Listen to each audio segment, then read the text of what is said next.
ठीक है, दिख रही है आपको ये स्लाइड?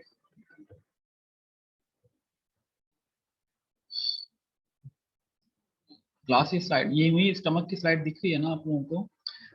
ठीक है जी। तो ये आपकी जो खाली जगह होती है जहाँ से आपका फूड आता है, इसको हम ल्यूमेन कहते हैं। ठीक है, ये जो एम्प्टी स्पेस है जहाँ पे फूड आएगा, we call that is lumen. ठीक है जी।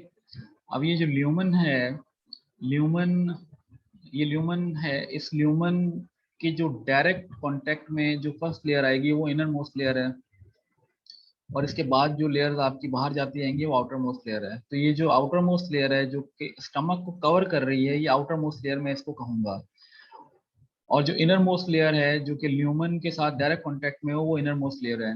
तो ये चीजें आपको क्लियर हो कि इनर मोस्ट लेयर हम किसको कह रहे हैं और आउटर मोस्ट लेयर किसको कह रहे हैं। इनर लेयर और आउटर लेयर, ठीक है जी।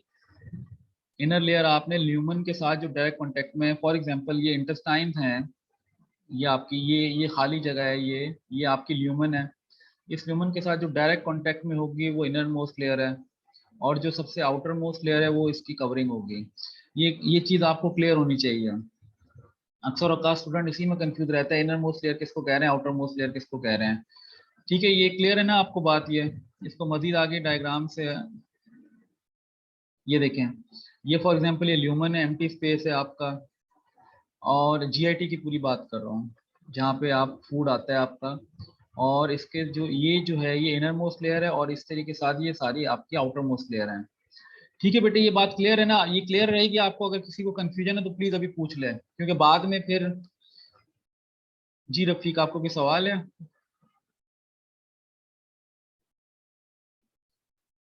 Is it clear to all of you class? तो ये इनर मोस्ट और outer most, please please please, अगर किसी को स्टूडेंट को,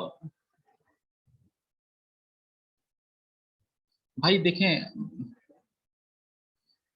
ये मैं आपको दोबारा रिपीट कर देता हूँ आयशा शाहिद और दूसरे स्टूडेंट्स को कुछ। ये आप समझती हैं, ये आप फूड लेती हैं, जब आप फूड लेती हैं, खाना खाते हैं, खाना खाते हैं तो वो कहाँ से आता है? इसोफेगस से होता है, वो आपके स्टमक में जाता है। तो वो जो जगह होती है वो जहाँ पे आपका फूड जा रहा है वो एम्प्टी स्पेस है। ये एम्प्टी स्पेस है ना, खाली जगह है। ये आपकी एम्प्टी स्पेस है जिस पे आपका फूड ट्रेवल करेगा।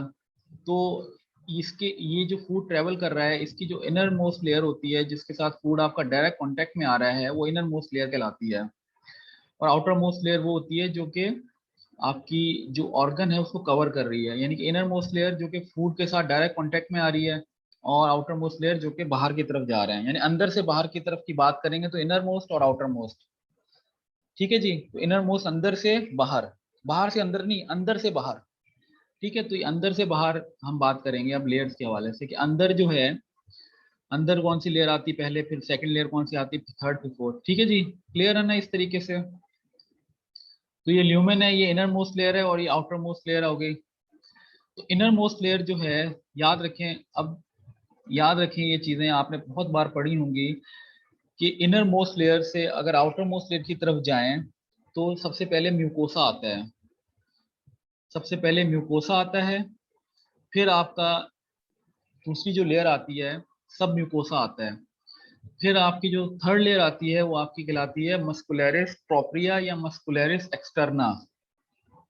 और जो आउटर मोस्ट लेयर है वो आपकी होती है एक सिरोसा या एडवेंटिशिया। मैं आपको डिफरेंस सिरोसा और एडवेंटिशिया में डिफरेंस आपको बता दूंगा क्या होता है। ठीक है जी।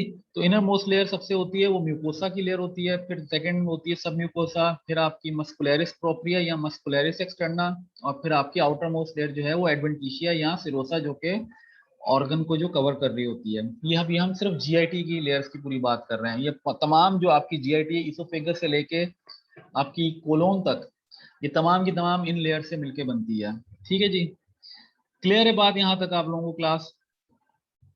तो पहले बेसिक का कॉन्सेप्ट क्लियर करेंगे तो आगे समझ पाएंगे। बेसिक आप कॉन्सेप्ट समझते नहीं है, आगे आप चल पड़ते हैं, फिर आपको सारी चीजें कंफ्यूज करती रहती हैं कि यार इसका क्या मतलब है। तो बेसिक चीजें प्लीज आप पहले क्लियर करें, अपनी कॉन्सेप्ट क्लियर करें, जहन में समझें इस चीज को। अब ये जो इनर मोस्ट लेयर होती है, इनर मोस्ट लेयर जो होती है बेटा, वो बाद में बताऊंगा, अभी जितना बता रहा हूँ बस उतना समझें क्या इसका मतलब है। सिरोसा और एडवेंटिशिया का डिफरेंस आपको बता देंगे। इनर मोस्ट लेयर जो है, अभी हिस्टोलॉजी को इतना डिटेल में मैं डिस्कस नहीं करूंगा, ब्रीफली करेंगे हम इसमें, क्योंकि ये आपको सिर्फ आइडेंटिफाई करनी है कुछ स्लाइड्स। तो ये जो इनर मोस्ट लेयर आपकी म्यूकोसा है, ये मजीद डिवाइड होती है 3 लेयर्स में।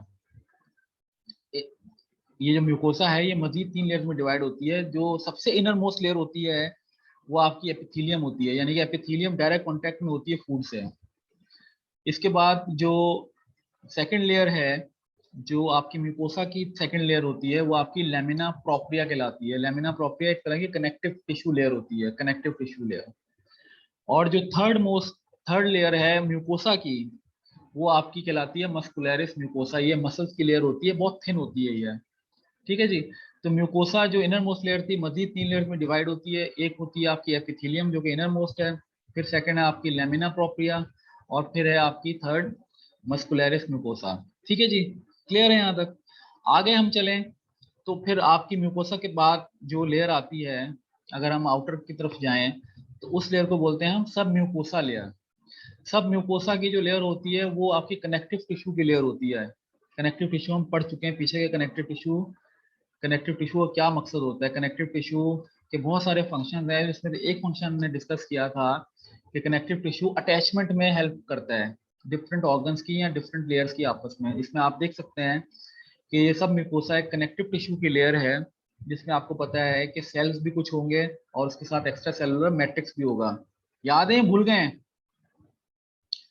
तो ये जो कनेक्टिव टिश्यू की लेयर है, ये देखिए आपकी, ये आपकी मसल्स की लेयर को अटैच कर रहा है एक दूसरे मसल्स के साथ।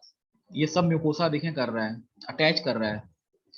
तो ये एक अटैचमेंट का भी पर्पस देता है, और आपको और भी फंक्शन हैं जो हमने डिस्कस किए थे कि इम्यूनिटी में भी हेल्पफुल होते हैं और एब्सॉर्प्शन में भी हेल्पफुल होते हैं। तो हमने डिफरेंट इसके फंक्शन देखे थे। तो फिर आपकी म्यूकोसा के बाद जो एक और लेयर आती है, उसको आप कहते हैं बेटा क्या? सब म्यूकोसा, जो कि कनेक्टिव टिश्यू की लेयर होती है। ज्यादा लैमिना प्रोप्रिया भी कनेक्टिव टिश्यू की लेयर है, और सब म्यूकोसा भी कनेक्टिव टिश्यू की लेयर है। डिफरेंस क्या है कि लैमिना प्रोप्रिया थिन होती है, थिन कनेक्टिव टिश्यू की लेयर है, और सब म्यूकोसा थिक होती है, थिक कनेक्टिव टिश्यू की लेयर होती है। ये डिफरेंस है दोनों में। आगे हम सब म्यूकोसा के बाद एक और लेयर आती है जिसको हम बोलते हैं मस्कुलरिस प्रोप्रिया या मस्कुलरिस एक्सटर्ना। मस्कुलरिस एक्सटर्ना की जो लेयर है वो मसल की लेयर होती है, लेकिन वो थिक होती है। मस्कुलरिस म्यूकोसा भी मसल की लेयर है, लेकिन वो थिन होती है। मस्कुलरिस प्रोप्रिया या मस्कुलरिस एक्सटर्ना भी मसल की लेयर है, लेकिन वो आपकी थिक होती है। और जो आपकी जीआईटी में जो पेरिस्टल्सिस होती है, मसल्स की कॉन्ट्रैक्शन की वजह से या रिलैक्सेशन की वजह से है, जो हमने फार्माकोलॉजी में भी हमने डिस्कस किया था कि मसल जब जीआईटी के कॉन्ट्रैक्ट करते हैं तो पेरिस्टल्सिस होती है, मसल जब जीआईटी के रिलैक्स करते हैं तो आपकी पेरिस्टल्सिस कम हो जाती है। मसल्स जो आपके इंटेस्टाइन्स के हैं उसमें सर्कुलर मसल्स हैं, लॉन्गिट्यूडनल मसल्स हैं। तो हम जिस मसल्स की बात करते हैं वो ये मसल है मस्कुलरिस प्रोप्रिया, मस्कुलरिस एक्सटर्ना। वो मस्कुलरिस म्यूकोसा नहीं होता जो कि जीआईटी की मूवमेंट कराता है। वो मस्कुलरिस प्रोप्रिया या मस्कुलरिस एक्सटर्ना होता है जो कि जीआईटी की मूवमेंट कराता है कॉन्ट्रैक्शन या रिलैक्सेशन की वजह से। I hope that is clear to you. और जब से जो आउटर मोस्ट लेयर होती है वो आपकी कहलाती है एडवेंटिशिया, यहाँ सिरोसा। एडवेंटिशिया और सिरोसा दोनों आपकी आउटर मोस्ट लेयर्स होती हैं जो कि ऑर्गन्स को कवर कर रही होती हैं। सिरोसा और एडवेंटिशिया में डिफरेंस क्या होता है कि कुछ ऑर्गन्स आपकी बॉडी में ऐसे होते हैं कि उनको सिरोसा कवर कर रही होती है, और कुछ आपकी बॉडी में ऑर्गन ऐसे होते हैं जिनको एडवेंटिशिया कवर कर रही होती है। वो ऑर्गन्स जिनको सिरोसा कवर कर रही होती है उन लेयर्स को, वो ऑर्गन्स आपकी आपके जो बॉडी में वो सस्पेंडेड होते हैं, और उनको जो आउटर कवर लेयर उतर रही होती है वो सिरोसा होती है। लेकिन कुछ आपकी बॉडी में ऑर्गन ऐसे होते हैं जो कि किसी दूसरे ऑर्गन के साथ अटैच हुए होते हैं, या वो आपकी बॉडी में जो कैविटीज हैं उनके साथ अटैच हुए होते हैं, वो सस्पेंडेड नहीं होते हैं। उनको जो लेयर कवर कर रही होती है वो एडवेंटिशिया होती है। यानी कि एडवेंटिशिया उन ऑर्गन्स को कवर करती है जो कि दूसरे ऑर्गन के साथ अटैच होते हैं, या वो बॉडी में कैविटी के साथ अटैच हुए होते हैं। लेकिन ऑर्गन्स, कुछ ऑर्गन जो कि आपकी बॉडी में सस्पेंडेड है, वो किसी के साथ अटैच नहीं है ना आपकी बॉडी कैविटी के साथ, वो सस्पेंडेड है। ठीक है जी। वो आपकी जो कवर है वो आपके सिरोसा से वो कवर हुए होते हैं। ठीक है जी, दोनों का काम कवर करना होता है, लेकिन डिफरेंस क्या है? एडवेंटिशिया आप उसको कहते हैं जो कि ऑर्गन किसी के साथ अटैच हो। फॉर एग्जांपल ब्लड वेसल्स हैं, ब्लड वेसल जो है, ब्लड वेसल की जो आउटर मोस्ट लेयर होती है वो, उसको आप कहते हैं ट्यूनिका एडवेंटिशिया। उसको एडवेंटिशिया, ट्यूनिका सिरोसा क्यों नहीं कहते हैं, उसको ट्यूनिका एडवेंटिशिया इसलिए कहते हैं क्योंकि आपकी जो ब्लड वेसल्स हैं वो आप देखेंगे कि वो ब्लड वेसल आपकी टिश्यू के साथ अटैच हुई होती हैं, वो सस्पेंडेड तो नहीं है, तो वो इसलिए आप उसकी आउटर मोस्ट कवरिंग को एडवेंटिशिया बोलते हैं। अब वो ब्लड वेसल्स की है तो एडवेंटिशिया ऑफ ट्यूनिका हमने कह दिया। तो ये डिफरेंस है कि जो ऑर्गन किसी के साथ अटैच है, वो जो लेयर है उसके आउटर मोस्ट वो डिफरेंट है, वो उसको हम एडवेंटिशिया कहते हैं। वो ऑर्गन जो कि किसी ऑर्गन के साथ अटैच नहीं है, जैसे स्टमक है, अब स्टमक जो है वो सस्पेंडेड है, वो किसी ना बॉडी कैविटी के साथ अटैच है, ना पोस्टीरियर ना इंटीरियर, और ना ही उसके साथ कोई अटैच है, वो बस ऊपर से वो इसोफेगस ने उसको पकड़ा होता है, तो वो स्टमक सस्पेंडेड है आपकी एब्डोमेन में, तो उसकी जो लेयर है वो उसको हम कहते हैं सिरोसा। ये डिफरेंस है, लेकिन दोनों आउटर मोस्ट लेयर होती हैं जो कि कवर करती हैं। तो एडवेंटिशिया और सिरोसा में ये डिफरेंस आपको क्लियर होना चाहिए कि किसको हम एडवेंटिशिया कह रहे हैं, किसको सिरोसा कह रहे हैं। तो ये बेसिक लेयर्स हैं आपकी जीआईटी की, जो कि इसोफेगस से लेके कोलोन तक यही लेयर्स होंगी। इनमें बेसिक लेयर्स यही होंगी, लेकिन इनमें थोड़ा बहुत डिफरेंस होगा। फॉर एग्जाम्पल एपिथीलियम जो है वो इसोफेगस की जो है, एपिथीलियम इसोफेगस पे भी है, स्टमक में भी है, इंटेस्टाइन में भी है, लार्ज में भी है। लेकिन एपिथेलियम जो कि आपकी इसोफेगस की होगी वो थोड़ी सी डिफरेंस होगी, डिफरेंट टाइप की होगी। लार्ज इंटेस्टाइन की डिफरेंट टाइप की होगी, लेकिन एपिथेलियम होगी। वो हम देखेंगे अब कौन सी टाइप की जो चीजें हैं, लेयर्स हैं, वो आपकी इस जीआईटी में प्रेजेंट है। ठीक है class, are you getting my point? आप मेरी बात समझ रहे हैं? जो आई होप कि ये थोड़ा सा आपके लिए इंफॉर्मेटिव सेशन बन सके, कुछ आप समझ सकें चीजों को। तो ये जो है अब आपकी जो जीआईटी की जो लेयर्स हैं आपकी, ये इनर मोस्ट से आउटर मोस्ट की तरफ अगर जाएं, तो इनर मोस्ट जो आपकी जो लेयर है वो आपने देख चुके हैं कि म्यूकोसा है, फिर सब म्यूकोसा, फिर आपकी मस्कुलरिस एक्सटर्ना, और फिर आपकी सिरोसा या एडवेंटिशिया। तो अभी इसको थोड़ा सा देख लेते हैं यहाँ से, आपको थोड़ा सा आपको आइडिया देते हैं कि किस तरीके से लेयर्स आपकी डिवाइड हो रही हैं एक जीआईटी में। तो ये आप, ये जीआईटी की ल्यूमन है, और ये इनर मोस्ट जो है आप लेयर देख सकते हैं। इनर मोस्ट जो आपकी लेयर है वो आपकी म्यूकोसा होगी, और उसमें जो सबसे म्यूकोसा के 3 लेयर्स हैं, इनर मोस्ट वाली एपिथीलियम होती है। तो ये देखें यहाँ पे एपिथीलियम है, एपिथीलियम की लेयर आप देख सकते हैं, ये आपको जो कि डायरेक्ट कॉन्टैक्ट में ल्यूमन के हैं। फिर आप आगे चलें मजीद तो आपको एक यहाँ पे छोटी सी एक लेयर लेमिना प्रोपिया की भी दिखेगी, लेकिन यहाँ पे वो डायग्राम में शो नहीं कर रहे, कोई बात नहीं। फिर अगर आप आगे चलें तो ये आपको एक देखिए थिन मसल लेयर आपको दिख रही है, ये आपकी मस्कुलरिस म्यूकोसा की लेयर होती है। ठीक है जी, आगे मजीद चलें तो ये म्यूकोसा पूरा कवर हो गया आपका। अब आपके ये जो एरिया है ये सब म्यूकोसा है, ये कनेक्टिव टिश्यू का लेयर, कनेक्टिव टिश्यू का एरिया है। इस कनेक्टिव टिश्यू के एरिया में मेजर ब्लड वेसल्स भी आती हैं, लिम्फेटिक्स भी आती हैं, जो कि जीआईटी में जब आपका फूड आता है यहाँ से एब्जॉर्ब होके यहाँ से ब्लड वेसल्स के थ्रू आपका सर्कुलेशन में चले जाता है। तो सब म्यूकोसा में आपकी जो ब्लड वेसल्स हैं और जो मेजर लिम्फेटिक वेसल्स हैं वो सारी की सारी इस एरिया में पेनिट्रेट हो रही होती हैं, इस कनेक्टिव टिश्यू के एरिया में। सब म्यूकोसा की लेयर, आप सब म्यूकोसा की लेयर से आप बाहर आए तो फिर आपको आउटर मोस्ट में ये आपको देख सकते हैं, ये मसल्स की लेयर आपको दिख रही है, ये थिक मसल लेयर है, और इसकी आप मजीद देखें ये 2 लेयर्स में आपको दिख रही है। ठीक है जी, ये 2 लेयर्स में आपको दिख रही है, ये एक मसल की लेयर है और ये एक मसल की लेयर है। इस वाले मसल को हम कहते हैं सर्कुलरिस मसल, क्योंकि ये सर्कुलर मसल है, सर्कल की तरह है। और ये जो है ये लॉन्गिट्यूडनल मसल्स हैं। ये सर्कुलर मसल्स और लॉन्गिट्यूडनल मसल्स ये दोनों आपकी लेयर्स मसल्स की हैं, और हम इनको कंबाइनली कहते हैं मस्कुलरिस एक्सटर्ना या मस्कुलरिस प्रोप्रिया। ठीक है जी, आगे मजीद चलें तो आगे चलते हैं तो ये आप देख सकते हैं कि आपको फिर ये आउटर मोस्ट लेयर आ जाती है जिसको हम कहते हैं एडवेंटिशिया या सिरोसा। ठीक है क्लास। अच्छा, मजीद इसके साथ अगर हम देखें तो ये आपको कुछ चीज़ें आपको इन लेयर्स के अलावा भी दिख रही होंगी।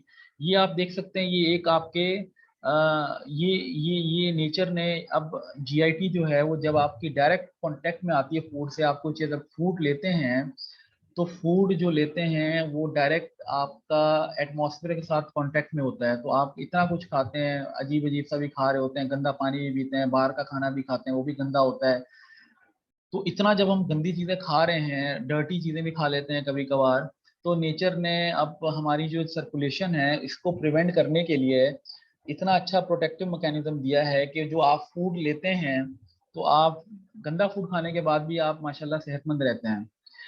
तो वो इसी वजह से है कि जब आप फूड लेते हैं तो उसमें से जब चीज़ें ब्लड स्ट्रीम में सर्कुलेशन में आने से पहले नेचर ने वहाँ पे इतने प्रोटेक्टिव मैकेनिज्म बनाए हुए हैं, आपकी वहाँ पे सोल्जर्स खड़े किए हुए हैं। बहुत डिफरेंट टाइप्स के सोल्जर्स हैं, कोई आर्मी के सोल्जर्स हैं, कोई पुलिस है, कोई एफसी के हैं, डिफरेंट टाइप्स के जो हैं वो सोल्जर्स वहाँ पे मौजूद हैं। डिफरेंट टाइप के सेल्स हैं जो कि इम्यूनिटी का पर्पस प्ले कर रहे हैं वहाँ पे। तो उनमें से एक इम्पॉर्टेंट जो आपकी जो इलाइट फोर्स है, एसजी कमांडिंग फोर्स है, वो एक आपकी होती है वहाँ पे, वो आपकी लेयर्स में मौजूद होती है, जो कि जब आपके फूड में से कोई वायरस या बैक्टीरिया या कुछ भी टॉक्सिन वगैरह आपकी बॉडी से आने से पहले वो इन चेक पोस्ट से होते हुए अंदर आ पाते हैं। तो ये जो आपके कुछ जो फोर्सेस हैं, जो इम्यूनिटी सेल्स हैं, इम्पोर्टेंट, बहुत और भी बहुत सारे होते हैं। इनको हम कहते हैं लिम्फोइड टिश्यूज। ये लिम्फोइड टिश्यूज हैं, चेक पोस्ट हैं जो कि वहाँ पे नेचर ने डिस्प्लेस की हुई हैं कि कोई भी चीज़ आपके फूड से ब्लड में आने से पहले यहाँ से होके गुजरती है। तो अगर कोई टॉक्सिन या वायरस या कुछ ऐसी चीज़ होती है तो ये इसको किल कर देते हैं और ख़त्म कर देते हैं। तो लिम्फोइड टिश्यूज भी आपकी जो हैं कुछ आपके म्यूकोसा पे मौजूद होती हैं, लेकिन ज्यादातर ये डायग्राम में इन्होंने शायद गलत शो किया है, सब म्यूकोसा में ज्यादा मौजूद होते हैं ये लिम्फोइड टिश्यूज। ठीक है क्लास, ये बात समझ आ रही है मेरी आप लोगों को? बात समझ आ रही है? तो लिम्फोइड टिश्यूज जो हैं ये मौजूद होते हैं यहाँ पे। इसके अलावा ये तो एक एपिथेलियल सेल्स हैं जो कि आपके इनर मोस्ट लेयर के साथ डायरेक्ट कांटेक्ट में है।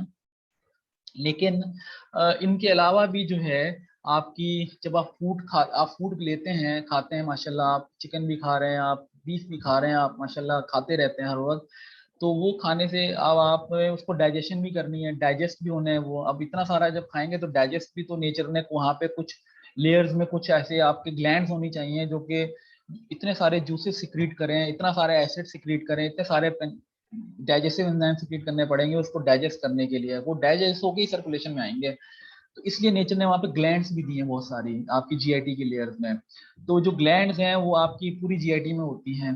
तो वो जो ग्लैंड्स हैं वो आपको कुछ इस तरीके से हिस्टोलॉजी में, अगर आप अपनी जीआईटी का कुछ पार्ट कट करके उसको माइक्रोस्कोप में देखेंगे तो आपको ग्लैंड्स कुछ इस तरह से फील होती हैं।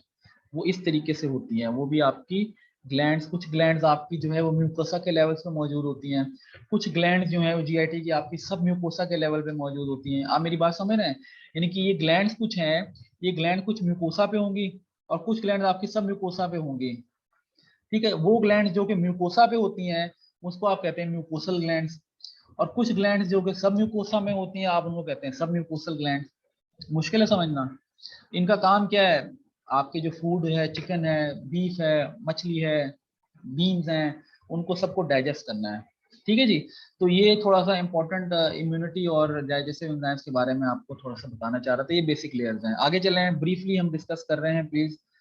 और अच्छा, अब ये अगर आप देखें, अब हम एपिथेलियम को थोड़ा सा डिस्कस कर लेते हैं कि एपिथेलियम जो कि इनर मोस्ट लेयर है आपकी जीआईटी में, तो वो हम उसको डिस्कस करते हैं कि एपिथेलियम जो है वो कौन सी आपकी जीआईटी में प्रेजेंट होती है, टाइप्स। इसोफेगस जो है, जो आपकी उस पे जो एपिथेलियम मौजूद होती है उसकी जो टाइप है वो स्ट्रेटिफाइड स्क्वामस है। आपको मैंने याद है पिछले लेक्चर में बताया था कि सब चीजें आप भूल सकते हैं लेकिन ये चीज मत भूलिएगा कि कहाँ पे स्ट्रेटिफाइड जहाँ पे लिखा है इसका मतलब है मल्टीपल लेयर्स हैं एपिथेलियम की। और वहाँ पे स्ट्रेटिफाइड नेचर ने वहाँ दिए हैं लेयर कि जहाँ पे प्रोटेक्शन का प्रोसेस, वहाँ पे आपको प्रोटेक्शन आपको देनी है नेचर ने।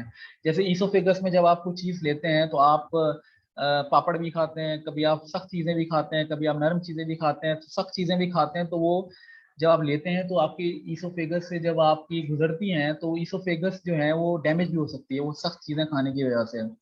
इसलिए नेचर ने हमें मल्टीपल लेयर्स दी हैं एपिथेलियम की, ताकि आपकी इसोफेगस प्रिवेंट रहे उन, अगर आप कोई एब्रेसिव या कोई डेंजरस चीज खाना शुरू कर दें, सख्त चीज खाएं, तो वो उससे इसोफेगस आपकी डैमेज ना हो। इसलिए इसोफेगस में स्ट्रेटिफाइड स्क्वामस है, मल्टीपल लेयर। स्ट्रेटिफाइड का मतलब मल्टीपल स्ट्रेटिफिकेशन है, इसलिए इसोफेगस पे स्ट्रेटिफाइड स्क्वामस की लेयर होती है। स्टमक में आए तो स्टमक में जो आपकी एपिथेलियल जो सेल्स की लेयर है वो आपकी सिंपल कॉलमनर होती है, कॉलमनर सेल। और स्मॉल इंटेस्टाइन पे आप आए तो वहाँ पे भी सिंपल कॉलमनर होती है, और लार्ज इंटेस्टाइन पे भी जो आपकी एपिथेलियल की लेयर होती है वो सिंपल कॉलमनर। तो स्ट्रेटिफाइड स्क्वामस सिर्फ इसोफेगस पे होती है। इसके अलावा stomach, small intestine, large intestine पे जो आपकी एपिथेलियल की जो सेल की लाइनिंग है, लेयर है, वो आपकी सिंपल कॉलमनर सेल्स की होती है, एपिथेलियल। और डिफरेंस एक और थोड़ा सा आपको बताना चाहेंगे कि इसके साथ गॉबलेट सेल्स, स्टमक में गॉबलेट सेल्स नहीं होते हैं, लेकिन स्मॉल इंटेस्टाइन और लार्ज इंटेस्टाइन में गॉबलेट सेल्स होते हैं। आपको मालूम है कि गॉबलेट सेल्स का क्या रोल होता है? गॉबलेट सेल्स जो हैं वो म्यूकस बनाते हैं, म्यूकस, म्यूकस। तो स्टमक में म्यूकस नहीं बनता, स्मॉल इंटेस्टाइन लार्ज इंटेस्टाइन में म्यूकस बनता है। ठीक है जी। तो ये एपिथेलियल सेल्स हैं जीआईटी के। इसोफेगस पे स्ट्रेटिफाइड स्क्वामस होते हैं प्रोटेक्शन के लिए, और stomach, small intestine, large intestine में एक ही तरह के सेल्स होते हैं एपिथेलियल, उसको हम बोलते हैं सिंपल कॉलमनर, यानी कि उन एपिथेलियल सेल्स की जो शेप है वो कॉलम की जैसी होती है। ठीक है जी।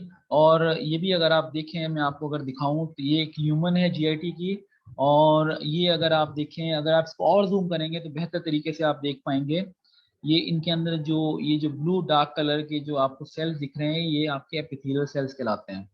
इनके अंदर ये जो है, ये एपिथेलियल सेल्स हैं, ये आप देख रहे हैं, ये एपिथेलियल सेल्स हैं। ये जो इसके अंदर ये जो डार्क ब्लू लाइन है ना जिसमें मैं घुमा रहा हूँ, ये एपिथेलियल सेल्स हैं सारे। इनकी अगर आप माइक्रोस्कोप में शेप देखेंगे तो कॉलम टाइप होती है। और ये देखें, ये सॉरी यहाँ पे ज़्यादा बेहतर है, ये देखें, ये जो है, ये देख रहे हैं आप, ये जो है, ये आपके एपिथेलियल सेल्स हैं सारे, ये देखिए क्लोजली एक दूसरे के साथ अटैच हैं। ये सारे के सारे जो हैं वो एपिथेलियल सेल्स हैं। और गॉबलेट सेल्स कहाँ होते हैं? ये जो देख रहे हैं आप, ये गॉबलेट सेल्स हैं। ये आपको, ये गॉबलेट सेल्स हैं, ये सारे के सारे, ये जो व्हाइट कलर के जो हैं ये गॉबलेट सेल्स हैं। तो ये ब्लू वाला जो है ये एपिथेलियल सेल्स हैं, देखिए कॉलम जैसे हैं, बड़े बड़े सेल्स हैं, ये एपिथेलियल सेल्स हैं। ठीक है जी। ये देखिए, ये पूरा ये एपिथेलियल सेल्स हैं, ये इस तरह के दिखते हैं माइक्रोस्कोप में। और गॉबलेट सेल्स ये कहलाते हैं व्हाइट कलर के, ये आपको स्टमक में नहीं दिखेंगे, ये स्मॉल इंटेस्टाइन, लार्ज इंटेस्टाइन में दिखेंगे, ये गॉबलेट सेल्स हैं, ये म्यूकस बनाते हैं। ठीक है जी। बात आ रही है समझ क्लास आपको? है? Are you getting my point class? जी, वेरी गुड। एपिथेलियल सेल्स आपने देख लिया। अच्छा, अब मजीद आगे चलते हैं। मजीद आगे चलते हैं तो अभी हम ग्लैंड्स के बारे में थोड़ा सा डिस्कस कर लेते हैं। एपिथेलियम को हमने डिस्कस कर लिया, ग्लैंड्स को थोड़ा सा डिस्कस कर लेते हैं, इतना ही डिस्कस करेंगे अभी इसमें लैब में। ये तो ग्लैंड्स के बारे में हम डिस्कस करें अगर, तो इससे पहले मैं आपको एक चीज दिखाना चाहता हूँ।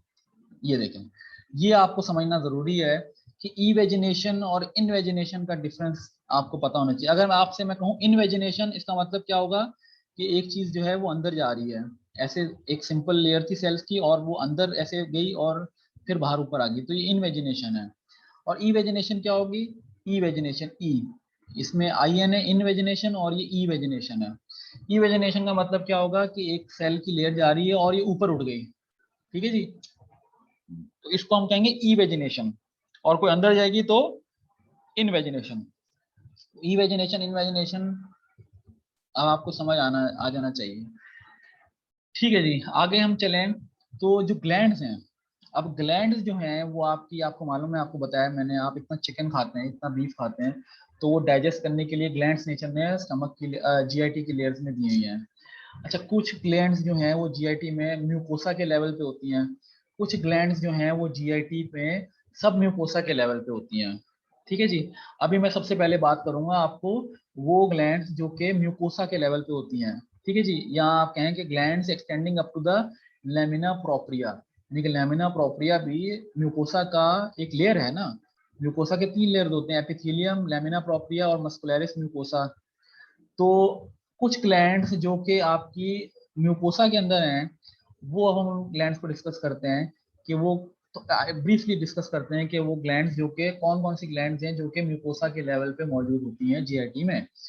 अच्छा, वो ग्लैंड्स जो कि जीआईटी पे इसोफेगस के लेवल पे होती हैं, म्यूकोसा पे, म्यूकोसा की सिर्फ बात कर रहा हूँ अभी, म्यूकोसा की, इसोफेगस के लेवल पे ऐसी ग्लैंड्स को हम बोलते हैं कार्डियक ग्लैंड्स। ठीक है जी।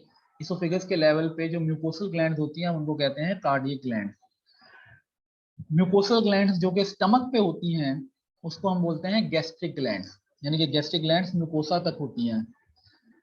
और ऐसी ग्लैंड्स जो कि आपकी म्यूकोसल ग्लैंड जो कि स्मॉल इंटेस्टाइन्स में होती हैं उनको हम बोलते हैं इंटेस्टाइनल ग्लैंड्स। इंटेस्टाइनल ग्लैंड्स, या उनका हमने दूसरा एक फैंसी सा नाम भी रखा हुआ है, हम उनको बोलते हैं crypts of Libre Khan. Khan from the epiglottis. Khan. Intestinal glands are also known as the crypts of Lieberkhan. See, these glands contain the penis cells which kill the bacteria. ये भी आपको आगे हम बताते हैं क्या होता है। इसके अलावा म्यूकोसल ग्लैंड जो कि लार्ज इंटेस्टाइन में भी होते हैं उसको हम बोलते हैं इंटेस्टाइनल ग्लैंड। तो म्यूकोसल ग्लैंड जो कि इसोफेगस पे होती हैं हम उनको कहते हैं कार्डियक ग्लैंड्स। म्यूकोसल ग्लैंड जो कि स्टमक पे होती हैं हम उनको बोलते हैं गैस्ट्रिक ग्लैंड्स। म्यूकोसल ग्लैंड जो कि स्मॉल इंटेस्टाइन्स में होती हैं हम उनको बोलते हैं इंटेस्टाइनल ग्लैंड्स या क्रिप्स ऑफ लिबरखान। और लार्ज इंटेस्टाइन में भी जो होती हैं म्यूकोसल ग्लैंड्स उनको हम कहते हैं इंटेस्टाइनल ग्लैंड्स। यानी कि ये वो ग्लैंड्स होती हैं जो कि आपकी, ये आपको मैं दिखाता हूँ, ये वो ग्लैंड्स होती हैं जो कि आपकी सिर्फ इस लेवल तक होंगी, म्यूकोसा के लेवल तक होंगी। अब ये जो ग्लैंड देख रहे हैं आप, ये ग्लैंड कहाँ के लेवल तक है, या मुझे बताएंगे कौन से लेवल तक ग्लैंड है? ये ग्लैंड जो है ये कौन से लेवल पे है, म्यूकोसा पे, सब म्यूकोसा पे, या कहाँ है? थोड़ा सा आप भी बताएं। ये जो ग्लैंड है ये कौन सा म्यूकोसा पे कैसे होगी बेटे? म्यूकोसा तो ये मस्कुलरिस म्यूकोसा था, ये नीचे तो अब सब म्यूकोसा आ गया ना, म्यूकोसा तो नहीं आया ना बेटे। ये जो ग्लैंड है ये सब म्यूकोसा के लेवल पे है, ठीक है। तो ये सब म्यूकोसा के लेवल पे ग्लैंड है। और आप रेड पेन से आप नहीं करें, उनमें मुझे एनोटेशन ऑफ करनी पड़ेगी। सब म्यूकोसा के लेवल पे जो ग्लैंड हैं ये हम सिर्फ एक इंपॉर्टेंट ग्लैंड हम डिस्कस करेंगे। और सब म्यूकोसा के लेवल पे जो ग्लैंड्स होती हैं स्मॉल इंटेस्टाइन में, कुछ ग्लैंड्स जो हैं वो म्यूकोसा के लेवल तक हैं, वो हमने डिस्कस कर लेंगे कौन कौन सी ग्लैंड्स कहाँ कहाँ पे होंगे, उसके क्या क्या नाम होंगे। अच्छा, कुछ ग्लैंड जो हैं वो सब म्यूकोसा के लेवल पे होती हैं। एक इंपॉर्टेंट ग्लैंड के बारे में आपको बताएंगे कि स्मॉल इंटेस्टाइन जो है उसमें कुछ ग्लैंड्स हैं वो आपकी आपकी सब म्यूकोसा के लेवल पे, उन ग्लैंड्स को हम बोलते हैं ब्रूनर्स ग्लैंड। बहुत इंपॉर्टेंट ग्लैंड है ब्रूनर ग्लैंड। ब्रूनर ग्लैंड आपकी सब म्यूकोसा के लेवल पे ग्लैंड्स होती हैं। ब्रूनर ग्लैंड्स जो होती हैं वो आपका अल्कलीन सोल्यूशन जो है वो सिक्रीट करती हैं।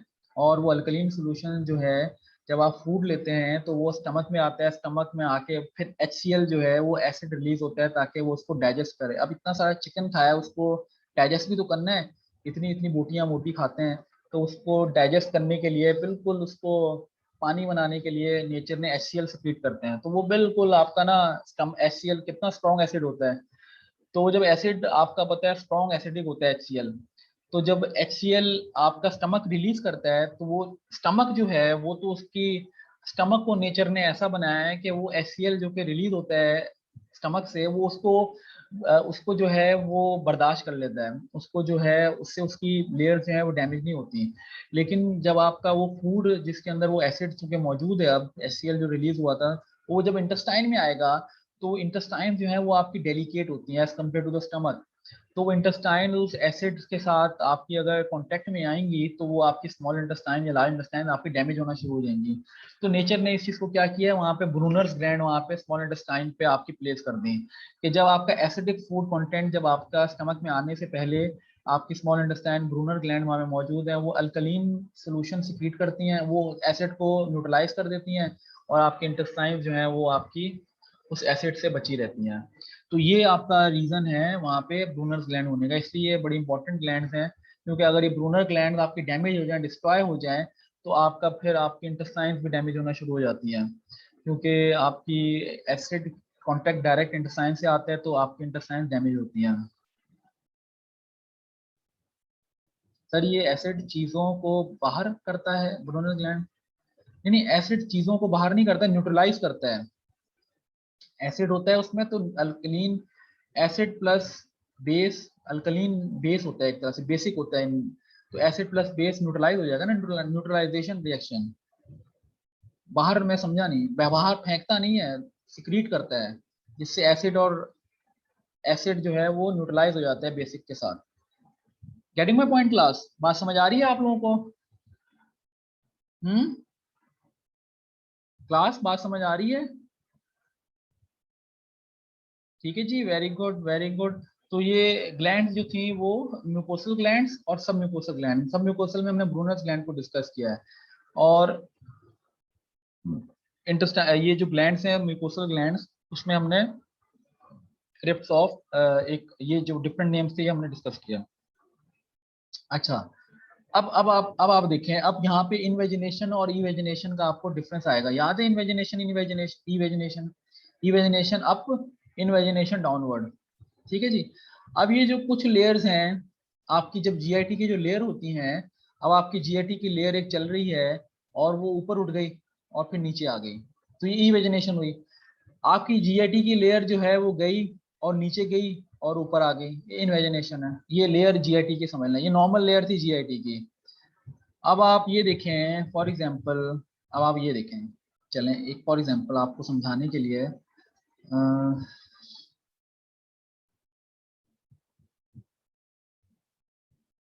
ये देखें, एक और डायग्राम देखें। ये फॉर एग्जांपल आपकी लेयर थी जीआईटी की, जो कि इनर मोस्ट लेयर से हम आप देख रहे हैं। ये जो लेयर थी ये ऊपर गई ऐसे, तो ये क्या हुई, ये क्या कहलाएगी, इन्वेजिनेशन, इवेजिनेशन? हाँ क्लास, ये इवेजिनेशन होएगी ना। ये यानी कि फिंगर लाइक प्रोजेक्शन है, फिंगर की तरह, जैसे आप देखें ना फिंगर एक खड़ी की हुई है, तो ये इवेजिनेशन है, फिंगर लाइक प्रोजेक्शन।